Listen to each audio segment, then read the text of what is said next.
What's going on, guys? It's me, the Mad Trucker here. Day 15 of the Dilly trial. You know my slogan: if you knew better, you do better. One's cool, but two's better. Listen, guys. Had a couple more testimonies today, direct and cross.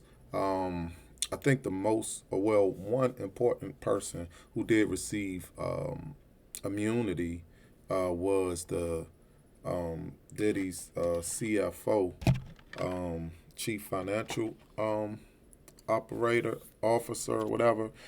And I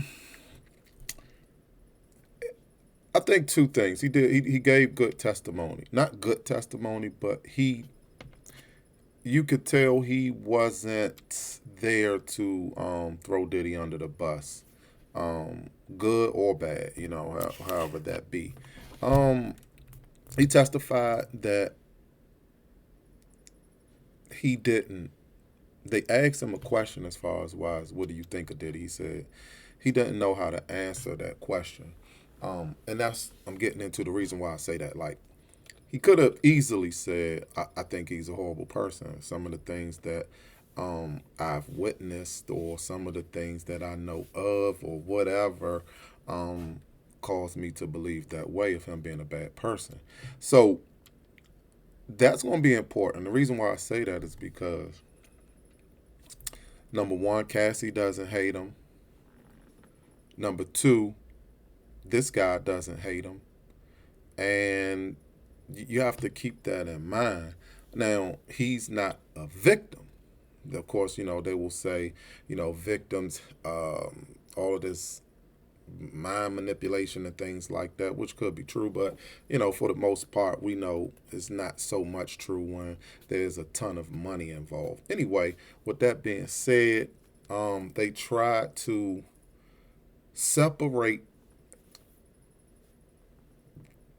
so the government is trying to include all of Diddy's businesses, and they are trying to say that he used those businesses and corporations to further his criminal enterprise, which basically was the businesses. And what the governments are trying, what the his defense team is trying to say is that that's not true. All of these businesses are separate entities. There are other people on the board member. He's not the only person that oversees the money, and money that may be taken his from his businesses and may be used for personal reasons or stuff like that have to be approved by the other people that are on the board for each business, which is very important because if found guilty that he was doing that stuff, they're going to be able to come for his money. And I believe that is one of the most important things, not just saying that that's what the government is uh, focused on, but when you think about stats and stuff like that from these type of big cases from district attorneys and things, the the more that they can do, if they can take your money away, that's a stat for them. You have to remember that that's a stat from them, and they're going to do whatever they possibly can to build up their resume, regardless if it's giving a person immunity, regardless if it's whatever, just to get that one big fish. They'll do whatever that they have to do in order to complete their task. It's just that's just the way that this thing works. So all in all, I just don't know how I feel. I believe some things that they have established. I believe some things they have not established. I think that was a good thing for his lawyer, Mark Agnifilio, to question um, the guy Garcia, who is the CFO, um, about each individual and how monies were spent.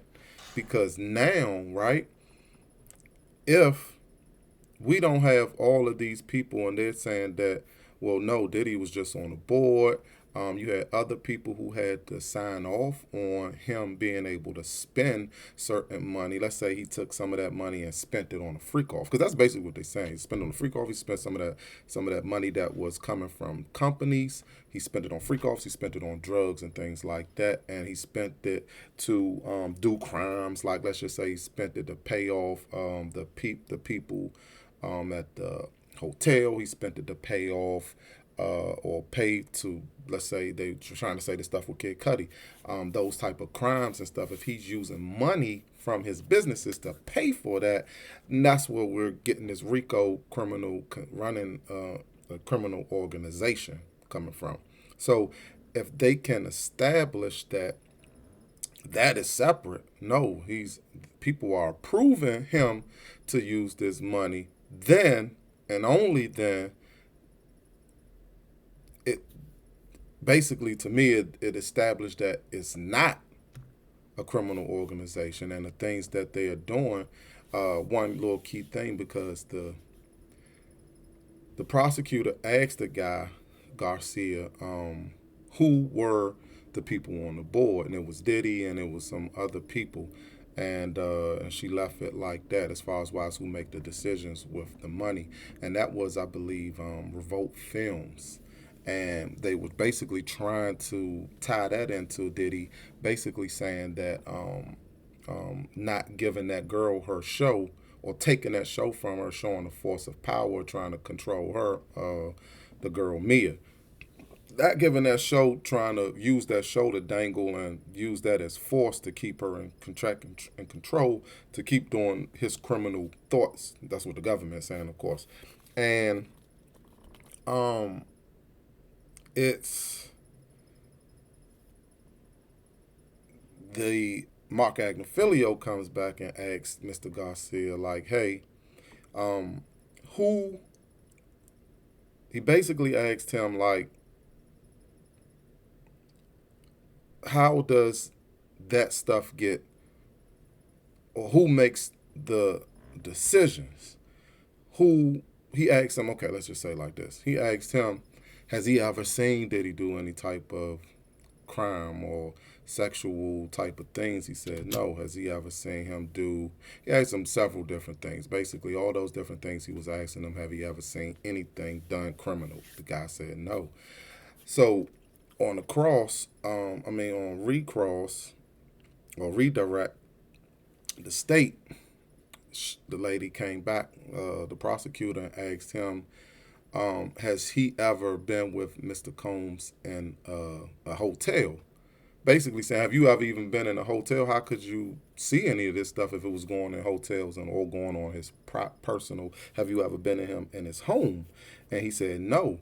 And so she basically like, well, no more questions. She basically saying, how can he see anything that of that magnitude, of any sex crimes or anything like that, that would that could occur?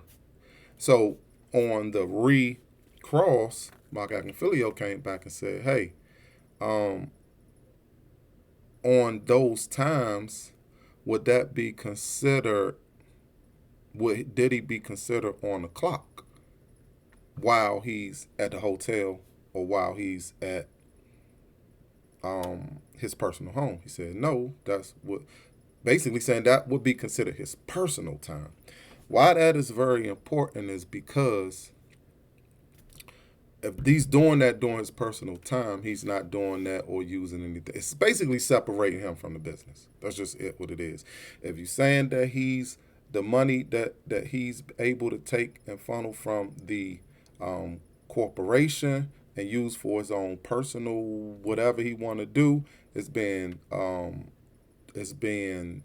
checked off or approved by other people or financial people who have to have approval for money to go out of whatever budget it is, and that means that it's a collaborative effort on saying, hey, yeah, no, it makes it look less criminal, like he's stealing money or siphoning money. They basically trying to say these are shell companies, they're not non-operating companies, and he basically funneling money through these companies. It's a front for his using that money to just do criminal stuff, like, you know what I mean? So, but if these companies are listed and have different people who make different financial decisions for these companies, and they all checking off, basically saying or approving him to take certain money from the business, then that separates him from the business. That separates him using the business for his own criminal activity. So is the government trying to say. Also, if he's doing that stuff while he's freak offs and things like that, if he's doing it on his own personal time and not on business time, then that separates the freak offs from the business as well, which they're trying to kill the RICO. That's the most important thing listen, out of anything, I mean, the sex trafficking, that's subjective. And it might be hard because they're basically saying you flew these people out for the purpose of sex, which he pretty much did. But what's the difference from flying a girl out? You know what I mean?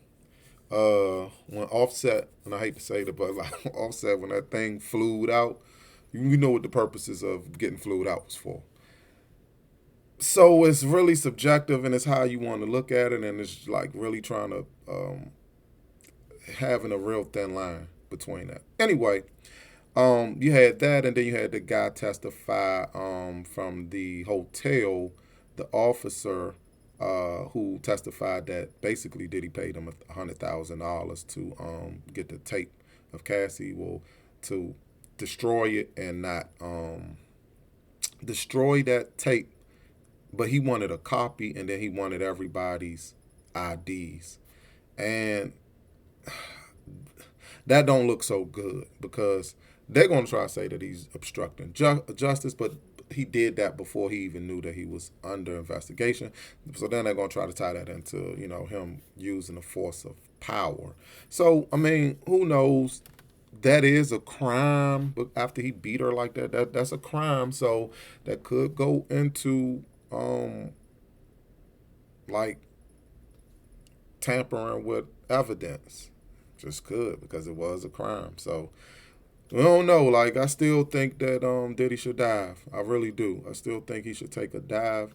I think that you just don't want to hold your life, 20 years of your life, in 12 people's hands. I just, at the end of the day, man, if you can get 4, you know what I mean, especially take a dive and be able to keep your innocence somehow, maintain your innocence, just feel like, that they got enough to convict you, I would try for that.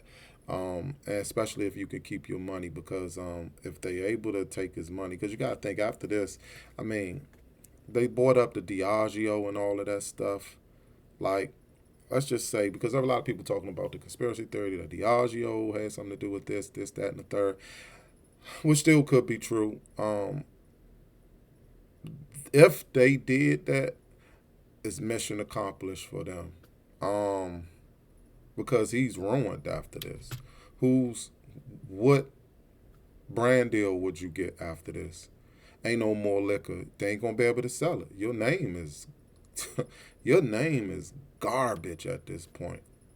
And if they are able to take his money, that's even worse. You can be on. I mean, once you free, you can be cool, you can live, but like at the end of the day, man, it's gonna be rough. You know what I mean? So, if they were behind this stuff, not saying that they are, then if they did, then they did a great job when they trying to do what they trying to do. Basically, what they were saying, that the rift between Diageo and Diddy was that they were trying to, and the guy, the chief financial officer, did testify to this, that the rift between Diageo, who is the liquor brand company that owns Ciroc,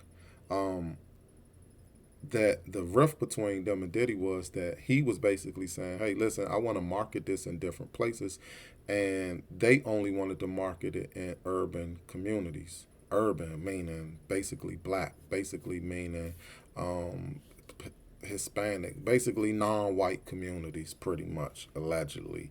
Um, and that's the rift that developed between them. And I believe that's why he was saying things like they racist and stuff like that, because yeah, that's what they wanted to put all of the money in the marketing into, because of course they were killing it in the clubs and stuff like that. But it is what it is, man. I don't want to tie this video up too long. I didn't even put a bunch of stuff in here. Like I'm gonna just throw this video out there. It's just a quick recap. Day 15. Again, just letting you guys catch up, man. I hope you like the my little soliloquies. I hope you like my little recaps and stuff. Hey, listen, man, it's the Mad Trucker. If you knew better, you do better. One's cool, but two's better. We out.